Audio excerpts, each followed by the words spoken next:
das so? Ja, mach ich. Und wir können uns ja so...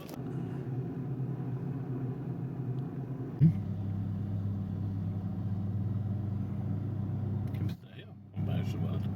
Wenn der gleich loszieht, den lassen wir so 10 Meter vor uns, dann löffel ich hinter dem her. Und dann geht der ja hoch und dann parkt man da hinten nochmal, dann kann man den Überflug machen. Okay.